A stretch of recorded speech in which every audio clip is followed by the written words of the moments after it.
ഇത് സർച്ചു. ഹിമാചൽ പ്രദേശിന്റെയും ലഡാക്കിന്റെയും അതിർത്തി പ്രദേശമാണ് സർച്ചു. ലേയിൽ നിന്നും മണാലിയിലേക്കും തിരിച്ചുമുള്ള സഞ്ചാരികൾ പ്രധാനമായി വിശ്രമിക്കാൻ തെരഞ്ഞെടുക്കുന്ന ഒരു സ്ഥലമാണ് സർച്ചു.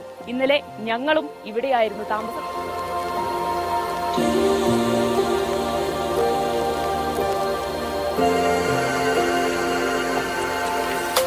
സർച്ചുവിൽ നിന്നും ഞങ്ങൾ യാത്ര തുടരുകയാണ്. പിന്നിടാൻ മുന്നിൽ ഒരുപാട് ദൂരമുണ്ട്.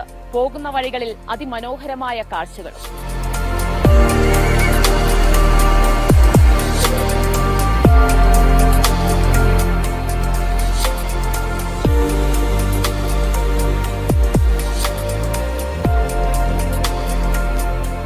ഹിമാചലിന്റെ അതിർത്തി കടന്ന് ഞങ്ങളിതാ ലഡാക്കിലേക്ക് പ്രവേശിക്കുകയാണ്.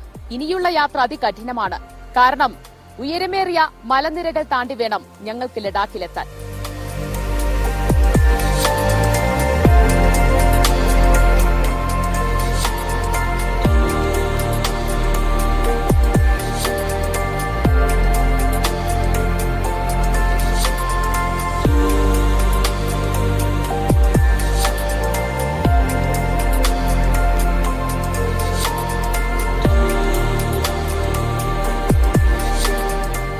ദുർഘടമായ 21 എയർപിൻ വളവുകൾ പിന്നിട്ട് നാം ഇപ്പോൾ നക്കീല പാസിലെത്തിയിരിക്കുകയാണ്. ഇനി പാങ്ങിലേക്കാണ് നമ്മുടെ യാത്ര.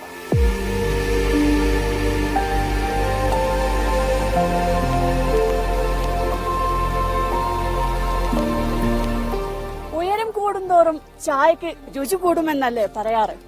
സമുദ്രനിരപ്പിൽ നിന്ന് 4800 മീറ്റർ ഉയരത്തിലുള്ള പാങ്ങിലാണ് നമ്മളിപ്പോഴുള്ളത്. അതുകൊണ്ട് ഒരു ചായ കുടിച്ചിട്ടാകാം ഇനിയുള്ള യാത്ര.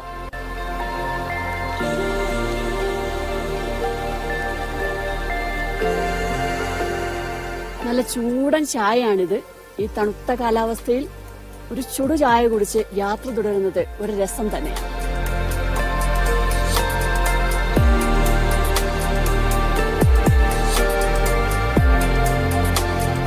ബൈക്ക് സഞ്ചാരികളുടെ ഇഷ്ട റൂട്ടായ മൊറൈ പ്ലെയിൻസിലൂടെയാണ് നമ്മുടെ ഇപ്പോഴത്തെ യാത്ര. 40 കിലോമീറ്റർ ദൂരമാണ് മൊറൈ പ്ലെയിൻസിലുള്ളത്.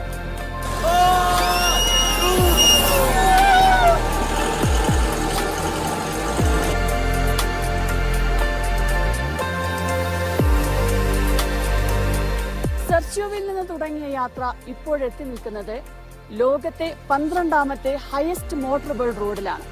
ടങ്ലങ്ല എന്ന് വിളിക്കുന്ന ഈ റോഡ് 5200-ലധികം മീറ്റർ ഉയരത്തിലാണ് സ്ഥിതി ചെയ്യുന്നത്.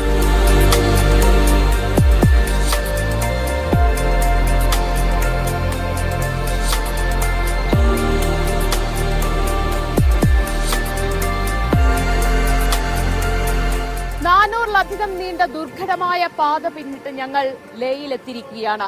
ഈ ഗേറ്റിനപ്പുറം ആരെയും കൊതിപ്പിക്കുന്ന മനോഹര കാഴ്ചകൾ ഒരുപാടുണ്ട്.